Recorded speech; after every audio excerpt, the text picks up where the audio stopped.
This is the Definitely Uncertain podcast, brought to you by Goldrock Capital.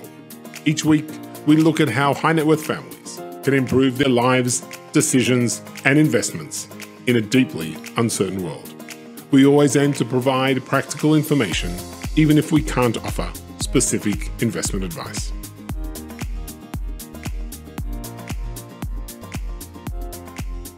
This is the Definitely Uncertain podcast, and my name is Darren Rockman. I'm a partner at Goldrock Capital, the 21-year-old multifamily office servicing high net worth families in Israel and around the world.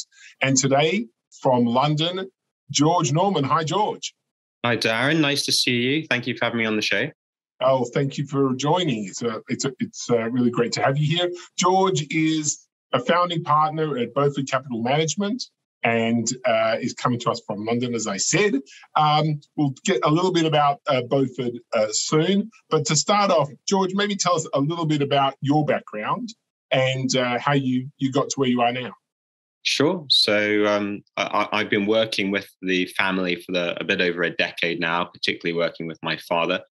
And prior to that, I actually worked in the sort of nexus of technology and politics, having set up a tech startup before it was cool to be an entrepreneur and set up tech startups, which seems to be the kind of the thing to do at the moment. You were ahead of your time. Well, I don't know about that, but it was an interesting experience. And then I started to work with the family after Fantastic. So you are actually the third generation of your family.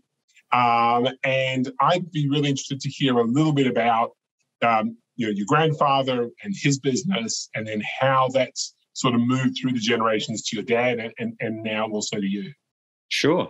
So my great-grandfather actually founded a business in the early 1900s, which was a women's fashion business called Wallace, which is during the 1900s was a well-known high street store in the UK, and more latterly got bought by Philip Green's Arcadia sort of Topshop empire.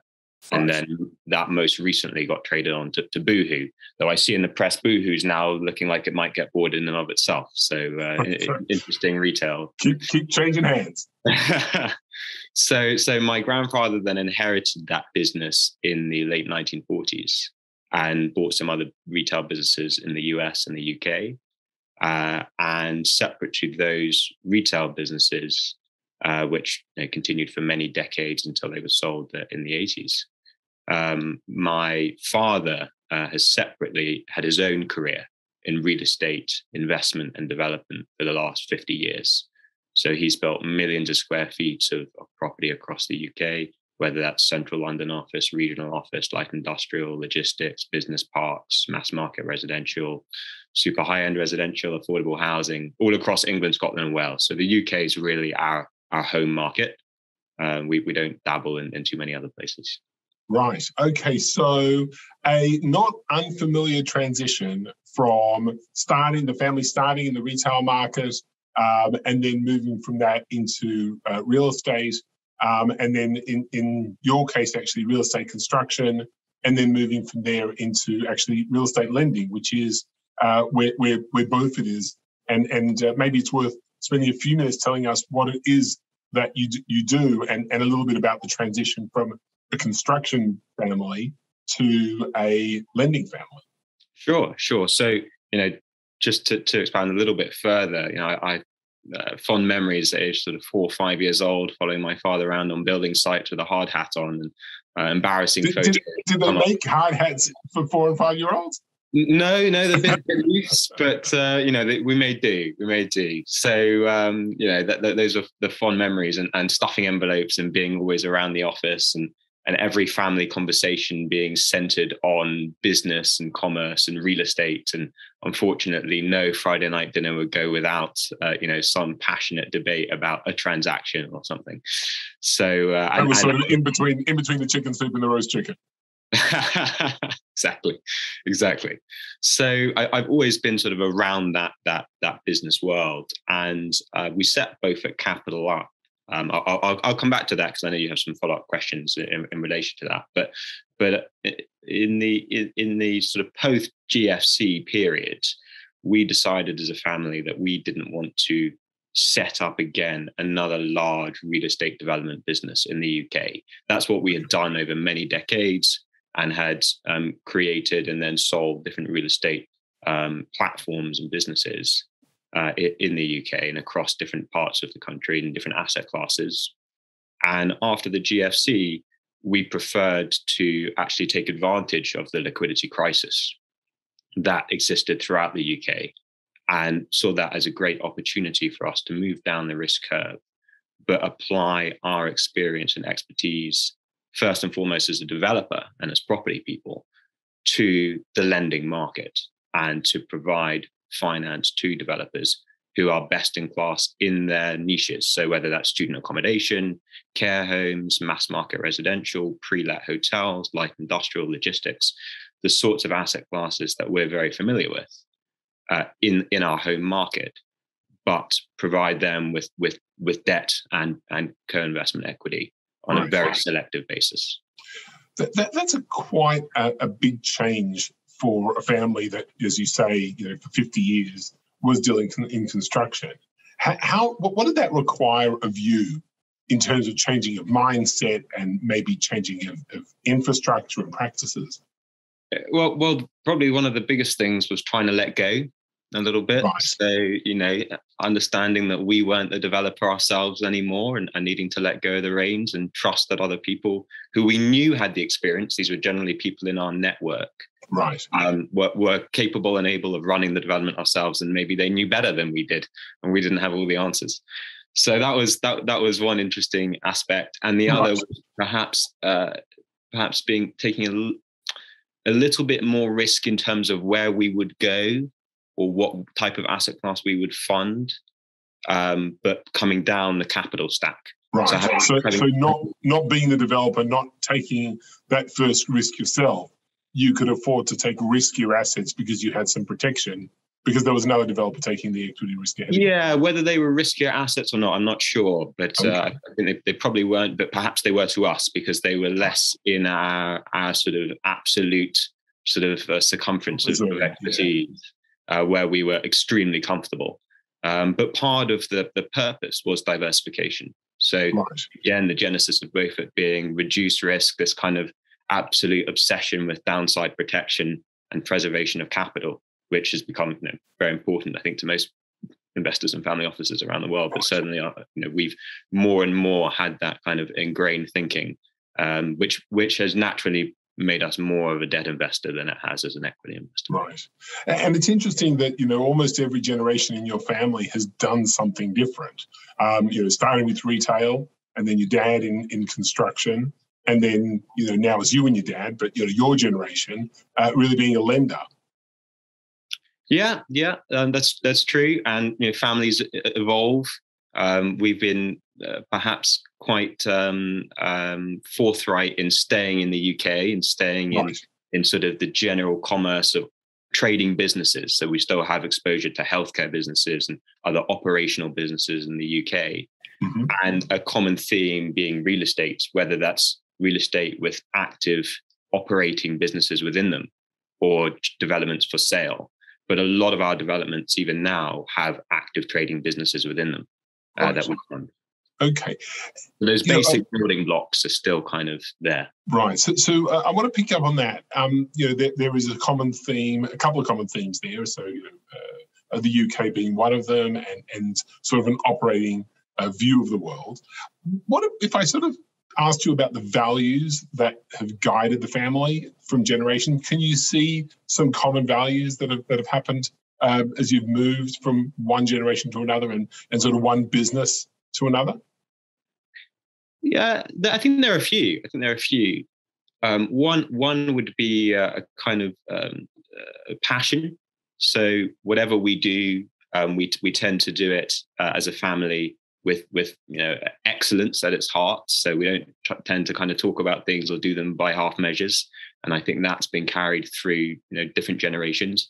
And I think that aligns very closely with reputation. So our reputation is really, really critical. And that old adage that, it can take a lifetime to build and a moment to destroy. So that's something that's always been in many conversations, been at the heart of it. Can we even consider doing X or Y or Z? How would that impact our reputation? But at the same time, balancing that off against creativity and innovation. So throughout the different years that we've been in the markets we've been in the UK, so whether that be in retail, in healthcare, or in real estate, we don't have a crystal ball. We can't always call it right, but we try to stay as much in tune with and ahead of the market as we can, and pushing ourselves is what we do. Okay. And again, I think that comes from the sort of giants of individuals that have gone well before me, that I get to kind of follow in their footsteps. Fantastic. And apropos passion, I'll just note for the record that this conversation is being recorded late on a Sunday, and George is in the office despite the fact that he's in London, and nobody else in London is in the office over Sunday. Yeah, well, I guess that's probably one of our other values as a family. Like most family businesses, we like to kind of work hard and enjoy it. We don't really regard it as such. Fantastic. Okay, so let's look a little bit more at what you're doing at Beaufort and the niche that you've carved out for yourselves. So in the UK market, what we provide is, as an alternative lender, an alternative to the banks, we provide development finance. And we do that now across the entire capital spectrum. So we're one of the only lenders in the market that can provide traditional senior debt, like a clearing bank, an HSBC or a Barclays or a Lloyds might provide, or in Israel, a Lumi or a Mizrahi might provide, and in stretch senior debt as well. So that might take you to 65 or 70% loan to value. That leaves us with a high margin of safety. So we have a sort of 35% generally cushion as a fall in value before our principal starts to get eroded in any way. And that's really important to us as a family, and one of the reasons why we transitioned to debt. And we also continue to invest, as we have done for many years successfully, in mezzanine and co-investing in the equity on occasion. And we only do that where we think the sort of upside dynamics really, really exciting, and the downside risk is very well protected. So if something's pre-sold, it's pre-let, for us, it kind of fits squarely in the no-brainer category. And unfortunately, those are the sorts of deals that don't normally require, much equity investment. There's normally a few people wanting to do them. So we have to fight quite hard to get in there, but we're not looking to write big checks when we're in that space. It's a small check to add some additional alpha alongside the core product of debt. So we're generally in the debt piece at the same time as having a small part of equity upside exposure. So that works really well. Right. Okay. Fantastic. And what are the types of things that you look for specifically in a borrower?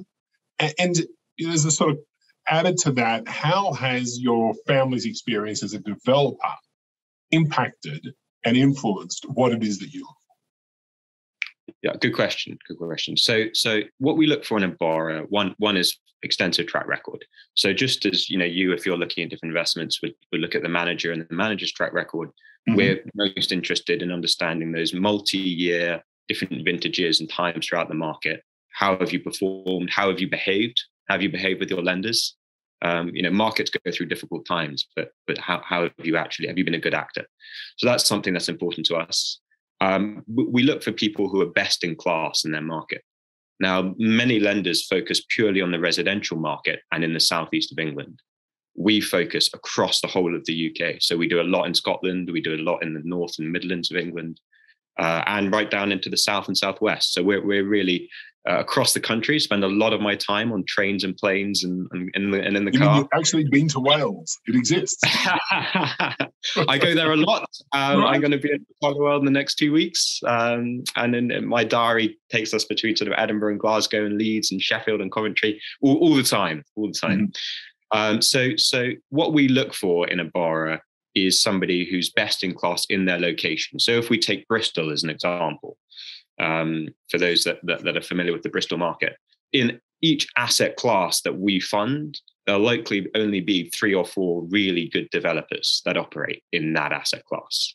Right. So we want to get to know those individuals really well. We spend a lot of time getting to know them and getting comfortable with them and building that relationship, which is a different way of originating business as to how most people in the debt market in the UK do it. Most of them do it through intermediaries and brokers, Right. which is not. And that's sort of number one, building that relationship, because then we get to understand over time, because we're not investing with you straight away, we're not lending to you straight away, how you are, how your different deals have performed, and we like to talk about your deals and understand your whole business. So unlike just looking at the deal in front of us and saying, yeah, well, we like that transaction, let's lend on it, there might be something else going on in your business that we just wouldn't know about today. That takes time to figure out. So we like to try to understand every single deal you're doing, every deal you've got in the pipeline, and all of your historic ones, and really almost as if we're lending to you corporately, although we're not. It's that kind of banking relationship we're looking for, with a real deep understanding of your business, because something can happen completely stage left that ends up impacting on us in some way. And is that been the result of your experience that you've had as a lender, or experience that you've had as a builder, as a family that's done a lot of construction? Both, and perhaps a good amount of life experience over the decades and generations in the family, that stuff happens, things go wrong, and you want to be in bed with the right partners. That's really important. And again, coming back to those values and around integrity and reputation, etc., we want to be surrounded by people that are going to be good actors, even if times become difficult. So that's one major factor for us. But there are so many factors that go into our evaluation about whether we want to do a transaction or not. Our business is a quality obsessed business rather than a volume business. We're not here to do 100 or 200 deals a year, as some lenders are geared up to do. We might do 10, but we'll probably look at 1,000 transactions a year. So it's a tiny conversion rate. And for us, we just, say no. Much easier for us to say no. And that old Pareto principle, 80-20, if we can try to keep the difficult transactions as few and far between as possible that we're lending on, so that we have as little active asset management going on in relation to those challenging loans on anyone's book, that only serves to better the business. Yeah. So some lenders who do what you guys do actually look for the difficult transactions, because that's where they see an opportunity to put in eye-watering rates of interest and great terms and great covenants. Yeah, but that sort of loan-to-own stuff, that again, reputationally, then becomes a problem. So that's where I come back to that kind of value. It's not where we want to be. We don't want to be owning your asset. We want to have good relations with our sponsor partners, and be here for the next 20, 30, 40 years in this market. So that means that's a more challenging view to take. But we certainly like complexity.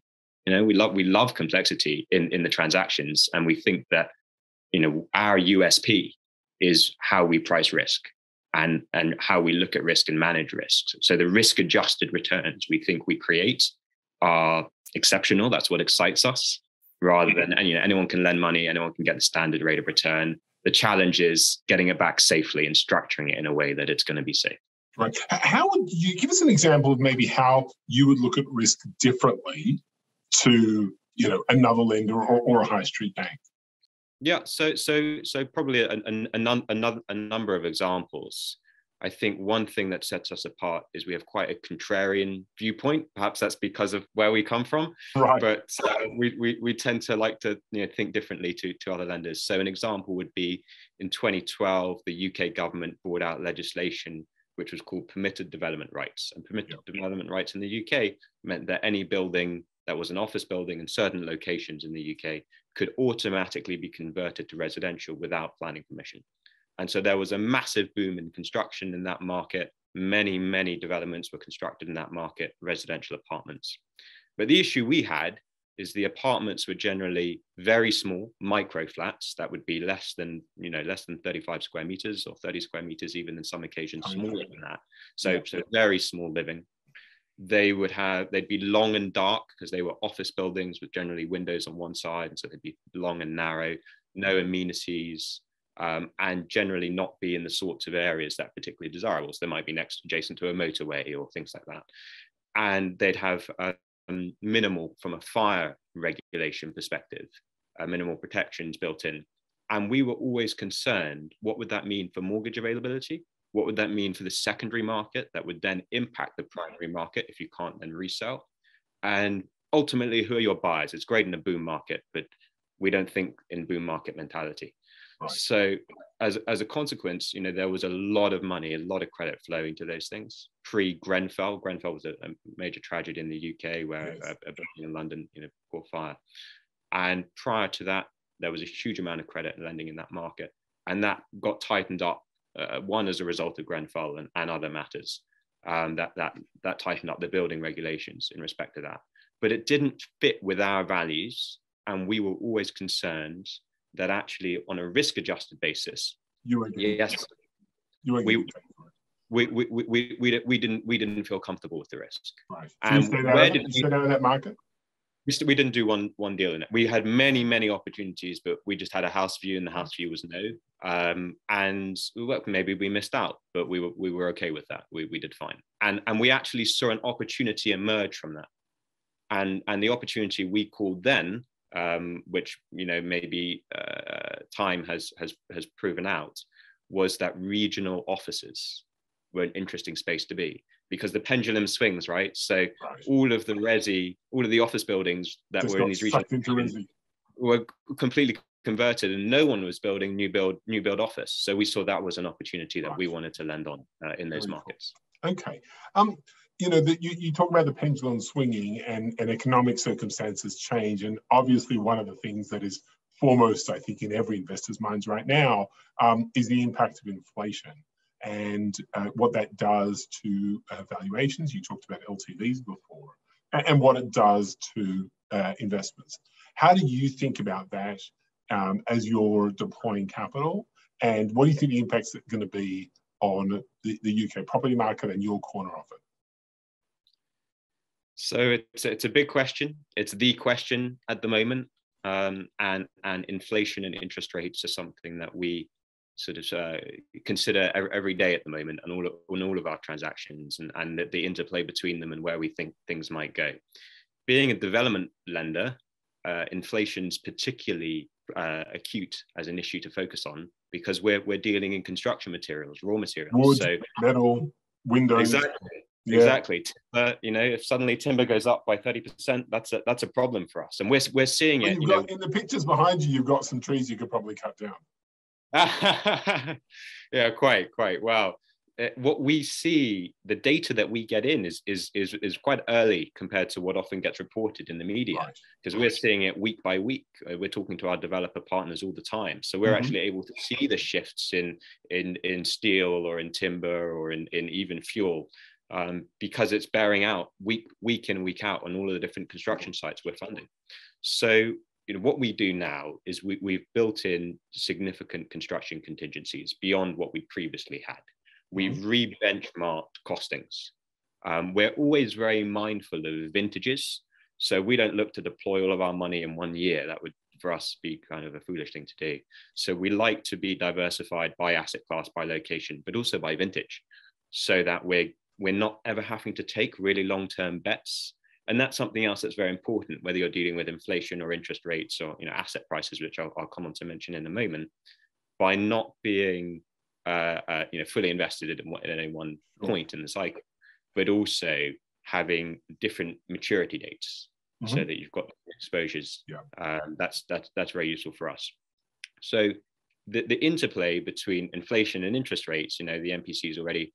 The Bank of England here has already started to move interest rates up, and if you look at the Monetary Policy Committee, that's looking like that's going to continue with interest rate rises. Current forecasts are suggesting by the end of this year somewhere around 1.5%, maybe higher than that. Right. So we build in a floor to all of our facilities to say, well, let's start off at 1. So our pricing starts off at 1, and it has done for the last 9 months, whilst we've had that concern about where. And are you pushing that floor up as a result of the changing circumstance? Yeah, we are. And we also then sensitize all of our deals. So we sensitize our deals to say, what does it look like at 1.5? What does it look like at 2? What does it look like at 2.5? If you're my father, you'll say, what does it look like at 4 or 5? Because he's been around. He was around when there was a 4 and 5, and 10 and 12. Yeah, and exactly, and 10 and 12. So when we start in the 10 and 12, always good to have some greyhound, some grey hair around. Yeah, exactly. When we start to talk about the 10s or 12s, we say, well, then we can't do any deal if we look at that on that basis. So we kind of keep it in the sort of 1 to 3, 4 sensitivity range.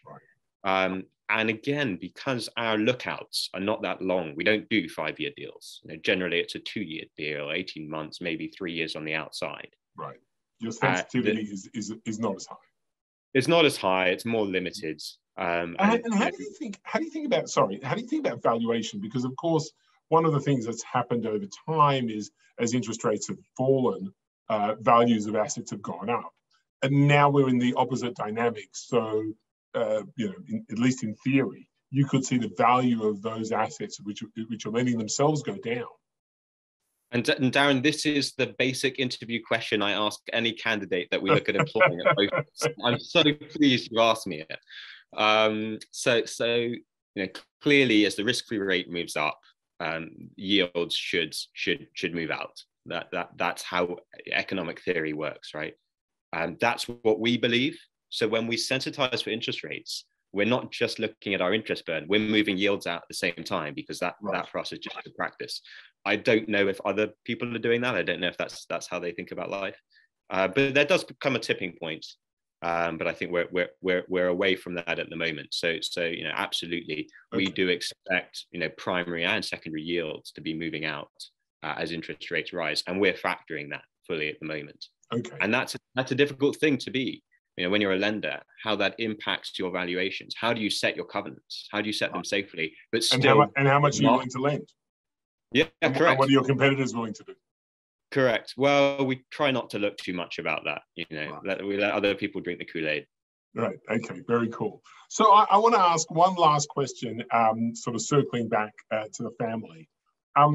You're third generation in the family, and each generation has its own unique opportunities and also unique challenges. What do you see as a sort of third gen, or maybe fourth gen, I don't know how you count, in the family? What are some of the unique challenges and opportunities that you all see? So I think that the global nature of the world today is uniquely different to when my father and grandparents, etc., were building their businesses in their in their younger years, and that global landscape is a great opportunity, but it brings with it real challenges. And the global connectivity of the world, we were just discussing interest rates and inflation. You had times when the UK was in one place, but other parts of the world would be in something very different. Yeah. The connectivity of financial markets now does propose a great challenge as an investor, but great opportunity as well. So I think that's one of the biggest challenges and opportunities. It's a double-edged sword, as ever these things are. And that directly links to technology. So how technology is disrupting all of our lives in incredible ways and terrifying ways in equal measure is going to be the theme, I think, for certainly my generation as investors. Right. Well, that's great.